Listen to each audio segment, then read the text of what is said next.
drinking. Okay. So as Christians, can we, that's Ciroc, that Hennessy. He said, can we, that's Ciroc. that Casamigos. Can we drink as like Christians? And I guess when we talk about this, I'm curious the distinction also between, is there a distinction between like the wine and like the hard liquor? Right. Let's get into it. Yes. Do you have the Greek terminology? Oh, for wine versus strong drinks? No. Okay. I forgot to grab it. Because I hate to say something without providing. Yeah, like sure. we are of the generation where you got to provide receipts, right? No, 100%. I hate to put something out there and not have receipts, but there is a difference in the Greek and Hebrew language of wine versus strong drink. I actually didn't even know that. I actually was just curious. I didn't even know that. There's a difference. And a lot in the New Testament, it talks about wine and how it's okay to have some wine, not too much wine. Let me see if I have the scriptures for it. Do you have it? I have 3 scriptures, well, primarily 2 scriptures. One we already touched on, but one of them is Galatians 5:21, that says, "And envy." I'm sorry. I'll start from a little before. Idolatry and witchcraft, hatred, discord, jealousy. They're basically talking about the acts of the flesh that you're supposed to stay away from or stay out of. Yep. And it says idolatry and witchcraft, hatred, discord, jealousy. It keeps going on and on. At verse 21, it says, "And envy, drunkenness, orgies, and the like. I warn you, as I did before, that those who live like this will not inherit the kingdom of God." Why would they specifically say drunkenness? And what does it mean for drunkenness? That's excessive wine, liquor. Because you could have one drink and be fine, right? You can have a shot and be fine. You know your body, you know your limits. But to get to a point where you're drunken, that means it's in excess. That's where it becomes problematic. Again, we go back to having your body impaired, like impairing yourself to where you're not sober-minded. Yeah. Okay. All right. So I hear you. Pushing back. Come on. All right. Couple. Yeah. The theologians. If you guys are by yourself, amongst yourself at the crib, what Beyonce say? Drunk in love. I'm saying, would that be a problem? Like, is it okay for us? Yeah, like if you guys got to the point of like just being super, super drunk, but it's just amongst yourselves. Yeah.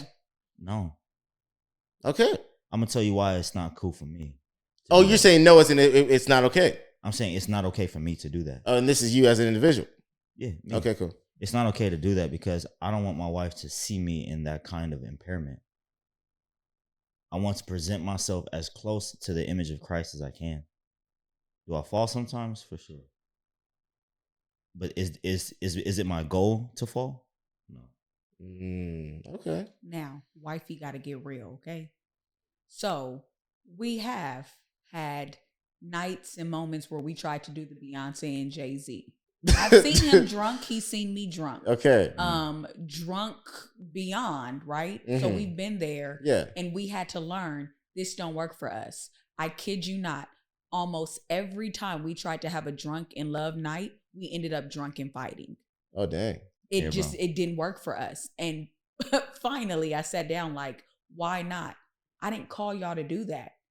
You guys want to be pastors. What happens if somebody at your church has an emergency at the hospital and they need you to come and attend to them? Pray for their mom who just had this life-threatening surgery. Pray for their son who just got into a really bad car accident and the family doesn't know what to do. How are you going to get to the hospital when you're drunk? Uber, easy. Okay, cool. You Uber and you get there. What happens when they smell the alcohol on you? And you have that one relative who's questioning, why do we have to call the pastor anyway? The church don't do nothing for us. And then they smell you and they smell the Ciroc, the Casamigos, like whatever, just oozing out of your pores. What does that say to them? Man. For the believer and the non-believer. So for me and him, this may not be for everybody. Yeah. For me and him, we can't. We do sip our wine or our champagne, and we try not to be excessive. So what does that mean? A glass, maybe 2. But trying to kill the bottle or get multiple bottles, we can't do that anymore. It's just not it, bro. I can't even imagine, to be honest with you. It would embarrass me I don't even think I'll be able to do it, to be able to stand in front of somebody and try to speak into them as a Christian and they have that same problem. That's like, a good one. That's like somebody that secretly uses cocaine trying to help somebody that uses cocaine get out of cocaine. Like, you got the same problem. And don't think for a second that spirits don't know that and can't see that. That's true too. Or you just gave somebody permission to fall into something that they've been called away from.